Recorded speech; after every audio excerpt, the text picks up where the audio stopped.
വന്നാട്ടെ. ഞാനൊരാളെ പരിചയപ്പെടുത്താം പ്രേക്ഷകർക്ക്.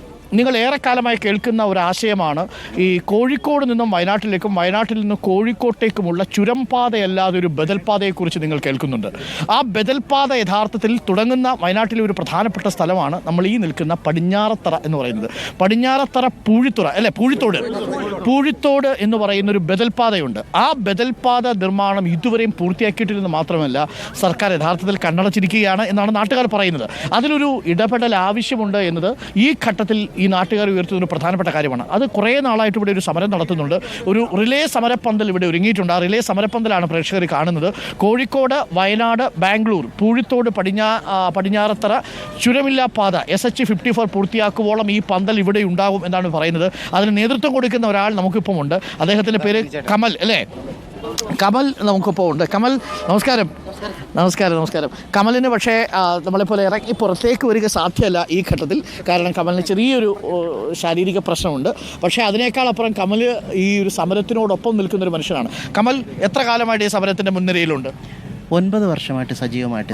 ഇപ്പോൾ എന്താ ഈ ബദൽ റോഡ് വരുന്നതിന് തടസ്സം? ആ ഒരു ചോദ്യത്തിന് ഉത്തരം കിട്ടാതായി പോകുന്നു. വയനാട് മുഴുവൻ ചോദിക്കുന്ന ഒരു ചോദ്യം അതാണ്, എന്താണ് ഇതിൻ്റെ ഒരു തടസ്സമെന്ന്. പ്രാക്ടിക്കലി സാറ് നമ്മൾ പറഞ്ഞിട്ടുണ്ടെങ്കിൽ രേഖാപ്രകാരം യാതൊരു തെളിവുകളും ഇല്ല. ഭരണകൂടങ്ങൾ അല്ലെങ്കിൽ ഡിപ്പാർട്ട്മെൻറ്റുകൾ, വകുപ്പ് തല ഉദ്യോഗസ്ഥർ ഒരു മേശയ്ക്ക് ചുറ്റും ഇരുന്നാൽ ഒരു ദിവസം കൊണ്ട് പരിഹരിക്കാവുന്ന പ്രശ്നങ്ങളെയാണ് കഴിഞ്ഞ 30 വർഷമായിട്ട് വലിച്ചു നീട്ടി വയനാടിന് വഴിയില്ലാതാക്കി കളഞ്ഞത്. ഒരു ദിവസം കൊണ്ട് പരിഹരിക്കാവുന്ന പ്രശ്നങ്ങളുള്ളൂ. കാരണം നമ്മളെന്താ വെച്ചിട്ടുണ്ടെങ്കിൽ പെട്ടെന്ന് പറയുന്ന ഒരു കാര്യമുള്ള രേഖകളുടെ അടിസ്ഥാനത്തിൽ തന്നെയാണ് നമ്മളിത് പറയുന്നത്. കാരണം നഷ്ടപ്പെടുന്ന വനഭൂമി എന്ന് അവകാശപ്പെടുന്നിടത്ത് വരെ പകരം ഭൂമി വിട്ടു നൽകിയ ഭൂമിയായത്. ഇത് എസ്റ്റേറ്റുകളിലൂടെയാണ് കടന്നു പോകുന്നത്. 94 തറക്കെട്ടിട്ട് പണി പൂർത്തിയായ അത്രയും ഭാഗം സ്റ്റേറ്റ് ഹൈവേ 54 എന്ന പദവി നൽകി അറ്റകുറ്റപ്പണിക്ക് നവീകരണത്തിനുമൊക്കെ ഇന്നും ലക്ഷങ്ങൾ ചെലവഴിക്കുന്നുണ്ട്. അതിൻ്റെയൊക്കെ വിവരാവകാശ രേഖകളും നമ്മൾ. റോഡ് അവിടെ ഉണ്ടോ? തീർച്ചയായിട്ടും. അത് തുറന്നു കൊടുക്കാത്തതാണോ പ്രശ്നം? തീർച്ചയായിട്ടും അത് പൂർത്തീകരിച്ച് നൽകുന്നില്ല എന്നുള്ളതാണ്. എത്ര കിലോമീറ്റർ ഇനി പൂർത്തിയാക്കാനുണ്ട്? അതായത് ശേഷിക്കുന്നത് 7 കിലോമീറ്റർ മാത്രമേ ഉള്ളൂ. മൺ റോഡുകളും മെട്രോ റോഡുകളും മാറ്റി നിർത്തിയാൽ ഇനി റോഡ് ആക്സസ് ഉണ്ടാക്കേണ്ടത് വെറും 7 കിലോമീറ്റർ. കമൽ എങ്ങനെ ഈ സമരത്തിലേക്ക് വന്നത്? തീർച്ചയായിട്ടും ഞാൻ മനസ്സിലാക്കുന്ന സാർ ഒരു പത്രവാർത്തകളുടെ അടിസ്ഥാനത്തിലാണ് ഞാൻ ഈ സമരത്തിലേക്ക് വരുന്നത്. കാരണം 2015 നമ്മുടെ കൽപ്പറ്റ ഫാത്തിമ ഹോസ്പിറ്റലിൽ നിന്നും കോഴിക്കോട് മെഡിക്കൽ കോളേജിലേക്ക് ഒരു കുഞ്ഞിനെ റെഫർ ചെയ്തു. വളരെ ക്രിട്ടിക്കൽ സ്റ്റേജിലാണ് ആ കുഞ്ഞിനെ റെഫർ ചെയ്യുന്നത്. ചുരത്തിലെ ഗതാഗത കുരുക്കിൽപ്പെട്ട് ആംബുലൻസിന് മുന്നോട്ട് പോകാൻ പറ്റാത്ത സാഹചര്യങ്ങൾ വന്നു.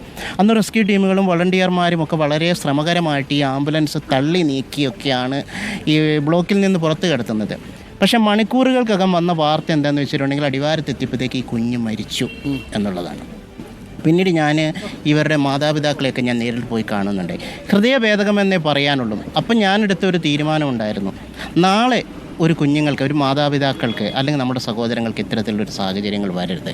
കാരണം ബദൽ സംവിധാനങ്ങൾ എന്ന് പറഞ്ഞുകൊണ്ട് കഴിഞ്ഞ 30 വർഷമായി ഒരു ജനതയെ വഞ്ചിച്ച കാര്യങ്ങളൊക്കെ ഇവിടെ കിടപ്പുണ്ട്. അത് ചുരത്തിൻ്റെ തടസ്സമില്ലാതെ കോഴിക്കോട്ടേക്ക് പോകാൻ പറ്റും. തീർച്ചയായിട്ടും. ആ തിരക്കില്ലാതെ. തീർച്ചയായിട്ടും. എത്ര സമയം കൊണ്ട് കോഴിക്കോട്ടെത്താം? ഇത് 16 കിലോമീറ്റർ ലാഭം തന്നെയുണ്ട്. 16 കിലോമീറ്റർ ലാഭം തന്നെയുണ്ട്. മറ്റൊരു ഘടകം എന്ന് പറയുന്നത് ഹെയർപിൻ വളവുകളോ ചെങ്കുത്തായ കയറ്റിറക്കങ്ങളോ ഇല്ലെന്ന്. ഇനി 7 കിലോമീറ്റർ മാത്രമേ ദൂരമുള്ളൂ. അത് പൂർത്തീകരിക്കാം. അവിടെ വലിയ രീതിയിൽ വന്യമൃഗങ്ങളുടെ ക്രോസിംഗ് ഉള്ള സ്ഥലമാണോ? ഒരിക്കലുമല്ല. അത്തരത്തിലുള്ള റിപ്പോർട്ടുകളൊക്കെ വന്നിരുന്നു. പക്ഷേ നമ്മൾ ഈ അടുത്ത ദിവസങ്ങളും കൂടെ വയനാട് ജില്ലാ വികസന സമിതി മുൻകൈയെടുത്ത കലക്ടർ നിർദ്ദേശപ്രകാരം സംയുക്തം എല്ലാ ഡിപ്പാർട്ട്മെൻറ്റുകളും കൂടി ചേർന്ന് ഒരു സംയുക്ത പരിശോധന നടന്നിരുന്നു. അവരുടെ റിപ്പോർട്ടുകളൊന്നും അങ്ങനത്തെ യാതൊരുവിധ പരാമർശങ്ങളുമില്ല. പോയ സാധാരണക്കാരായ ആളുകളൊക്കെ ഈ പ്രദേശത്തുണ്ട്, ഉദ്യോഗസ്ഥരുണ്ട്, രാഷ്ട്രീയ പാർട്ടിയുടെ പ്രതിനിധികളുണ്ട്, സാമൂഹ്യ സാംസ്കാരിക മേഖലകളിലുണ്ട്. അവരൊന്നും ഇത്തരത്തിലുള്ള ഒരു ഘടകങ്ങളും അവർ കണ്ടിട്ടില്ല. അതാണ് ഏറ്റവും പ്രസക്തമായ ഭാഗം. നമ്മൾ നിൽക്കുന്നത് പടിഞ്ഞാറത്തറ ടൗൺ എന്ന് പറയുന്നൊരു പ്രദേശത്താണ്.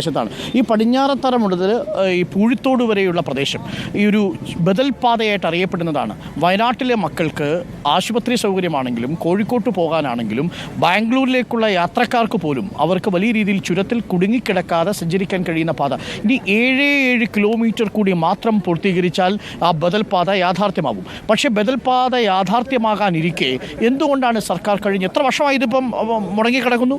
സെപ്റ്റംബർ 24 വരുമ്പോൾ 30 വർഷമാകും. 30 വർഷമായി ഒരു വലിയ ജനതയുടെ സ്വപ്നം സഫലമാകാതെ കിടക്കുകയാണ്. എന്താണ് സാങ്കേതിക തടസ്സം? ആ സാങ്കേതിക തടസ്സമായി കൃത്യമായിട്ടൊന്നും ചൂണ്ടിക്കാണിക്കുന്നില്ല. അതാണ് ഏറ്റവും പ്രധാനപ്പെട്ട പ്രശ്നം. എന്താണ്